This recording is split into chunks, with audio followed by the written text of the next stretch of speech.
Hello there and welcome. I'm Bob Proctor, and I want to share something with you that has changed my life more than probably any other one thing. But I want you to really think as you watch this video, okay? It's not very long, but it is very powerful. And there's something in here that is not taught in school. The first thing I'm going to talk about that's not taught in school is thinking. I have a paper here that says thinking is a skill which can be learned just as we learn skills such as typing and playing the piano. Very few public schools offer courses expressly to teaching thinking. Rather, we are expected to learn and teach thinking as a byproduct of learning mathematics, reading, science, history of trade, and so forth. And we do learn a lot about thinking in this way. The trouble is we learn our thinking skills in bits and pieces, and we never put it together as an overall picture. If asked to describe what all is required in order to think effectively, most people would be at a loss to give a complete account. Thus, we are unable to assess our own thinking skills or systematically teach the skill of thinking to others. Now, I want you to think about your life, and I want you to think about your income. I want you to think about money. Money's subject that is a subject that not a lot of people want to talk about. And when you do talk about it, a lot of people get defensive. They say, well, money's not everything. Well, that's sort of a ridiculous statement. Of course it's not everything. But money's important. It's very important in the area that it's used. It's as important as the food you eat, as the medical care that you subscribe to, as the car you drive, the home you live in, the vacations you take. See, money is something that has nothing to replace it in the area that it's been used. Now, money is merely an idea. We put stacks of stuff together. If we just look here, we put stacks of stuff together that we call money. Now, I am going to run some pictures up here on the screen to help communicate my idea. I'm going to communicate graphically as well as verbally. And money is an interesting subject. You get stacks of it there. How would you love to have stacks of money? I think everybody would. Some people do, but very, very few. So let's talk about money. Now think about it.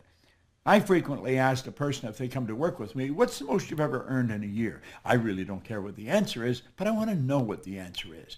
Because when they tell me the answer, what they're doing is telling me where their mind is programmed with respect to money. See, our mind is programmed. You're working with a program, I'm working with a program. Now, most people are working with a program that someone else built. They are the production of somebody else's habitual way of thinking. I'm going to suggest that you can rewrite the program. You can rewrite the program. Now, before we get into the money too deep, back in 1970, Alvin Toffler wrote a book, Future Shock. And what he was doing was predicting what's going to happen in the future. And he looked ahead about 50 years. And he said, you know, the future is going to be a shock for most people. And he said, it's something that we should really think about. Now, in the book, he made predictions that everyone thought were absolutely crazy, but they weren't crazy. You see, these were predictions of what he said was going to happen over the next 50 years. Now, I was working with Earl Nightingale and Lloyd Conant in 1970 when this book came out, so the book was very popular in our company. And most of us thought, this guy's smoking something. This couldn't possibly happen. But stop and think of what's happening with your cell phone.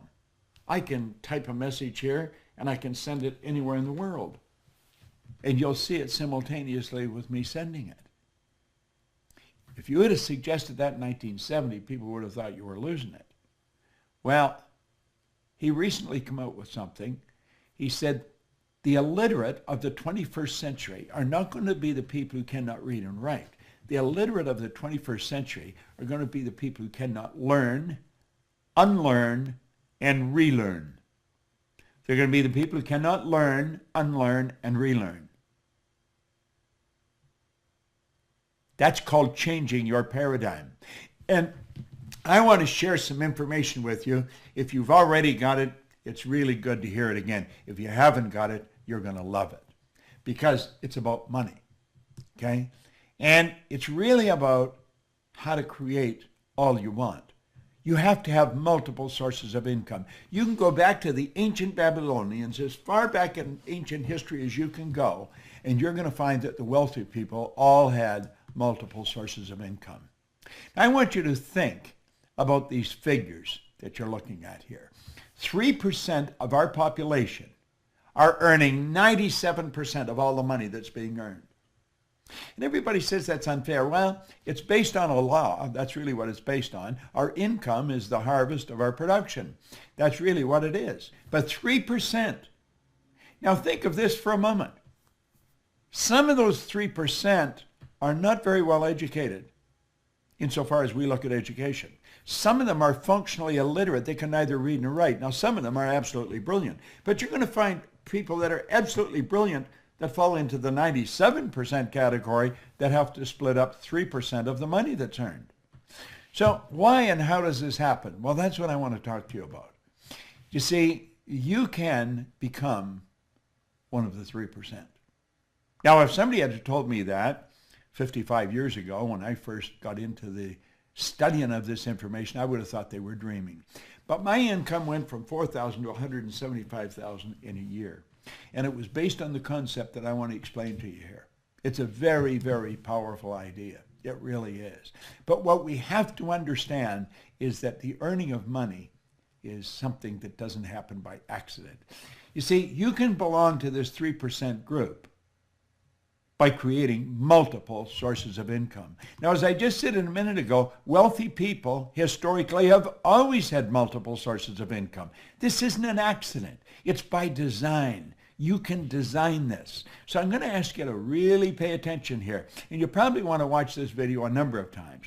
There is an absolute law governs compensation. We know that there's a law. If I let this go, you know it's going to fall. If I let this go, it's going to fall. It's not going to go up. It has to go down. It has to go down. That is an absolute law. It's called the law of gravity. That's a law of the world. Well, the law of compensation is a law. And it's very exact. I want you to really pay attention to it because this law clearly states that the amount of money you earn is in direct ratio, it's in exact ratio to the need for what you do, your ability to do it, and the difficulty there is in replacing you. So let's look at these 3 points one at a time. It's based on the need for what you do. You see, in my particular business, there's the opportunity to earn millions of dollars, and I have earned millions of dollars. Not because I'm smarter than the next guy, not because, there's an emotional or capricious God said, I think we'll let Bob have a turn. And it's not because I'm lucky. It's because I find myself in a field where there's a tremendous need for what I do. I help people become aware of what they're capable of doing. I help people understand how they're programmed and how to shift that paradigm. That's essentially what I do. And there's a phenomenal need for that. We have people coming into our business every day. We train people to do this. But there's a tremendous need. I've worked in Shanghai, in Kosovo, in Bucharest, in Buenos Aires, in Rio de Janeiro, in Melbourne, Australia, in Singapore, all over Europe, all over South America, North America. Everywhere I go, there's a need for what I do. When you find a tremendous need, and then you develop your ability to fill it, you've got to become very, very good at filling the need. Well, I fell in love with this business many years ago. Now, I was fortunate enough to work with a man who was the best at what he did. Earl Nightingale was a broadcaster. Lloyd Conant was a great executive. And I wanted Earl Nightingale to mentor me. What I didn't understand, when I came to work with them, I also got the benefit of Lloyd Conant. Two absolutely brilliant people. Now, I watched them. They were the best at what they did. And they started the industry that I'm a part of. Personal development, personal direction. That's really what it is. Well, you've got to make up your mind you're going to get really good at this. You're going to become very good at it. And when you do, then you're very difficult to replace. Now, there's no such thing as an indispensable person. In fact, there was a great poem written on that one time about the indispensable man. It says, take a bucket of water and put your hand in up to the wrist. When you pull it up, The whole that remains is just how much shall be missed. You can stir all you want as you enter, stir up the water galore, but stop and you're going to find in no time it's much the same as before. Well, what they were getting across is there's no such thing as an indispensable person, but some people are very difficult to replace. And if you make up your mind you're going to get really good at this, I guarantee you can earn a lot of money. So that's where income comes from. Find anyone who has really mastered what they're doing. They're going to earn an absolute fortune. See, this is the law of compensation. So this is what you want to study. What do you want to do? You just want to focus on your ability to improve. Become a master at whatever you're doing. You see? Now, this is the focus. The money is the reward. This is the cause. The money is the effect. You see, you take care of the cause, the effect will always take care of itself. Now, let's look at it this way. We're going to talk about multiple sources of income, not just one, but many. Now, I stumbled on this way back in the 60s. And when I stumbled on it, I thought, wow, this is really something. So you got the whole world in front of you there. You'll notice on the map, we got the whole world there, and you're sitting right in the center. You're placing yourself. Now, you could place yourself anywhere in the map, place yourself wherever you are. But I'm saying you're in the center of the world. The whole world's around you. Doesn't matter where you are. You're in the center of the world. It doesn't matter. You could be in Mozambique. You're in the center of the world. You could be in Rio de Janeiro. You're in the center of the world. There's as much on your right as there is on your left. There's as much behind as there is in front. So then start where you are and you set up a source of income. Now, MSI is an acronym for multiple sources of income. MSI.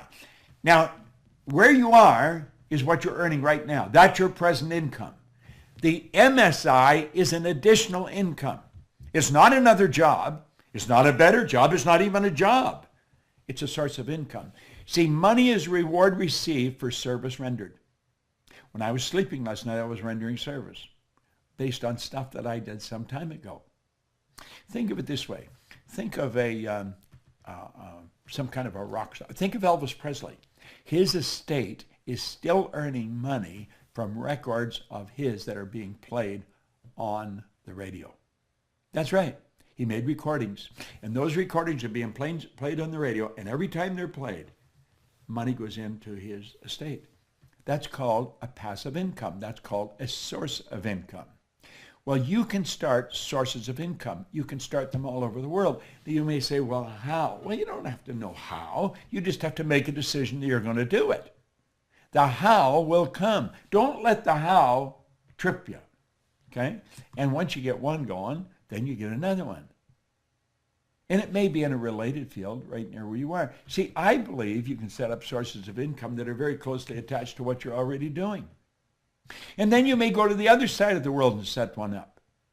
Now, as you get good at this, they're going to start popping up all over the place. You may say, well, I don't know how to do this. Well, of course you don't. Not to start with. I didn't know how to do it when I started. I didn't even know how to read very well when I started. I hadn't gone to school. I had 2 months high school. I had no business experience. But you know, I built a business all over the world. How did I start? I'll tell you exactly how I started. I borrowed $1,000. I bought a used forming machine and some buckets and mops. I started in the cleaning business. And I started by cleaning one office, washing the floor twice a month, $15 a time. Then I got another office at $65 a month. Now I'm up to $95. I was only earning $400 a month to start with. Do you know, one day I passed out on the street. I thought the answer was work harder, get another office to clean. But it didn't work that way. And I woke up and there's a big cop looking at me and there's people standing all around me and I see a stretcher and lights flashing. And it was a scary situation. I guess I'd passed out. I was exhausted. I thought the answer was work harder. That is not the answer. Hard work is never the answer. The people you know that work the hardest are probably the ones that are in the least. Now think. Really think. I got off by myself. I didn't let them take me to the hospital. I got up and I started to think.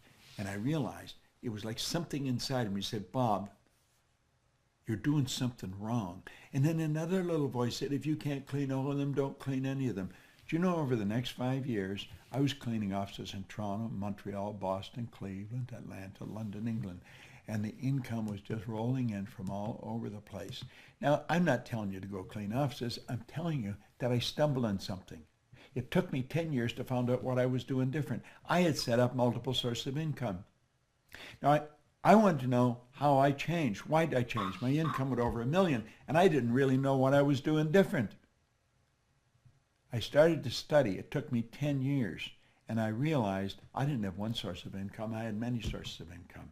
Now, as you set these up, you'll be asking, well, are they all the same size? Do you earn the same on all of them? No. Some of them won't even work. Some of them will die on you. There's so many ways of doing it. You could become a network marketer. You could become an online marketer. You could become an affiliate marketer. We have all kinds of affiliate marketers in our company. See, you want to make a decision that you are going to set up multiple sources of income. You don't have to know how. When you make the decision, you will start to attract how you're going to do it. Some of them will grow and some of them will die. But you know something? They all have one thing in common. They all flow into your bank. Some will be big and some will be small. It's absolutely phenomenal how this works. It all flows into your bank. Great idea. Just an absolutely beautiful idea. That's right. That's where it happens. Now, that's an affirmation I've been using for a long, long time. I am so happy and grateful now that money comes to me in increasing quantities through multiple sources on a continuous basis. Where did I get? I don't know where I got that. I probably got it from maybe Joseph Murphy's books or somebody of that. There's a great book, The Power of the Subconscious. You want to read it. I've got a great book. You can go to my website and get it. You Were Born Rich, and it's what I learned from 61 to 1984 when I wrote the book. But at any rate, you keep repeating a positive statement. I am so happy and grateful now that money comes to me in increasing quantities through multiple sources on a continuous basis. You see, when you stop and think about this, there are only 3 income earning strategies, just 3. I don't know which one you're using. You may be using them all. But there are 3. I call it 1, M1, M2, and M3. Now, we started out by saying only 3% of the people earn 97% of all the money. So the odds of your kids growing up to learn how to earn money is pretty slim. If you don't teach them, they probably won't get it because they're not going to get it in school. School does not teach us how to earn money. There's no place, they say, well, that's absurd. You go to work to earn money. No, you don't. That's not a good idea. You think you provide service to earn money. You can earn more money when you're sleeping than you can spend when you're awake once you get good at this. You see, I'm not only good at it, I'm good at teaching it. And so I figured if I put this together and put it out there on YouTube, you all start studying, you'll start thinking, wow. Now, if you're going to teach your children anything, you want to teach them this one because M3 is the only one that really works well, okay? Now, M1 is a good strategy. It's not a good strategy, but it's used by 96% of the population. Now, think about that for a moment. 96 out of every 100 people use this strategy, and it doesn't work. It's got a problem. It's called saturation. This is where people trade their time for money. Now, we all get the same amount of time. We get all there is. So it's what we do with our time that's really going to make the difference. Now, think about this. I mean, really think about this. 96% of the people are trading their time for money. It's a 9-to-5 syndrome. And you see, part of the old conditioning is save some money for your old age. Save for a rainy day. You save for a rainy day, I'll guarantee you're going to get a rainy day. But what do? We take a little bit of what we earn and we squirrel it away for what? For our old age or something. We do that at the expense of a life. We never drive the car we want. We don't live in the house we want. We don't take the vacations we want. Go into a clothes store. Walk into any clothes store. And I'll guarantee you the first thing you're looking at is the price tag. They're not looking for what they want. You know, the last thing you should ask for is, what's this cost? Because you've made a decision you're going to get it, so you have to know how much to pay for it. And don't try and knock them down. Pay what they ask. But do the same thing. Charge what you want, okay? Now, you see, trading time for money, there's a saturation. You run out of time. It's not a good strategy. Now, M2 is an excellent strategy, but it's only used by 3% of the population. You see, 3% of the population are following this strategy. It's where you invest money to earn money. Now, when you invest money to earn money, if you're good at it, you can earn some money. Some people are not good at it. They're working in the M1 strategy, and so they save a little bit and they get risky and they grow and they invest it. Bad investment, like that, they lose it all. Now they say, well, this isn't any good. I'm not going to do this anymore. Well, if you're really good at it, you can earn money there. But the M3 strategy is the one that you really want to focus on. It's used by 1% of the population. Now it spills over to about 3%, but 1% of the population earns 96%, 97% of all the money. What do they do that's different? They set up multiple sources of income. They multiply their time by setting up multiple sources of income. Now, if you really want to win in a big way, that's how you're going to do it. It's so basic and so simple. Well, you can learn more about it, but you want to study it. You want to study it. Money. Multiple sources of income. Boom, like that. MSIs. That's what the Proctor Gallagher Institute really focuses on, helping people understand how to set up MSIs. We teach people to train people to set up MSIs. You see, there's no end to what you can do. There's absolutely no end to what you can do. But you've got to decide what you're going to do. You want to take one of these things in your hand and sit down and write out how you want to live. And it doesn't matter what it costs. You write it down, and then you only think of how to do it. And you set up multiple sources. Now, let's suppose you have never touched a computer in your life, and you're going to learn how to use the computer, how to work with it. It's going to take you a while. And the strange thing about computers, when you learn something, it leads you into learning something else, and then you learn something else. It's sort of like an evolution that takes place in your mind as you start working. At least that's the way I found it, and most of the people I know. But when you first start, when I first started, I didn't even know how to turn it on. A guy named Rob taught me, and I'm sure that when he started to teach me, he thought, this guy's never going to learn how to use this thing. But he did learn how to use it, all right? Why? Because I made up my mind I was going to learn how to use it. Well, when you make up your mind that you're going to earn yourself a specific amount of money every year, and you might set that magic million. Anybody can learn how to earn $1 million. I believe I could teach anybody how to do that. There's a lot of people that can teach you how to do that. But you've got to decide you're going to do it. And if you don't decide you're going to do it, the odds of it happening are pretty slim. Now, is it going to happen overnight? No, nothing happens overnight like that.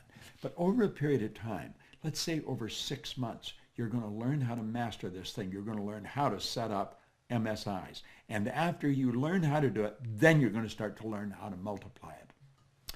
I read a story one time by U.S. Anderson. It came in a book. He told a story about he and a friend of his were in a nightclub, and there was guys spinning plates on the end of bamboo poles. You've probably seen it happen on television. And this guy had 18 plates spinning on the end of bamboo poles. And when the bamboo pole was bending over and just about, and you think the plate's going to say, get that pole. You think he goes over and he gets it going again. When they left the club, he says to his friend, wasn't it amazing how well he spun those 18 plates? And his friend says, no, it was amazing what was amazing isn't how well he did it, but the fact that he did it at all. And Anderson said that started him thinking, how do you become an 18-plate spinner? He said, you learn to spin one plate. Learn to set up one MSI, and then 2. And maybe you'll become an 18-plate spinner yourself. MSIs. It's Bob Proctor.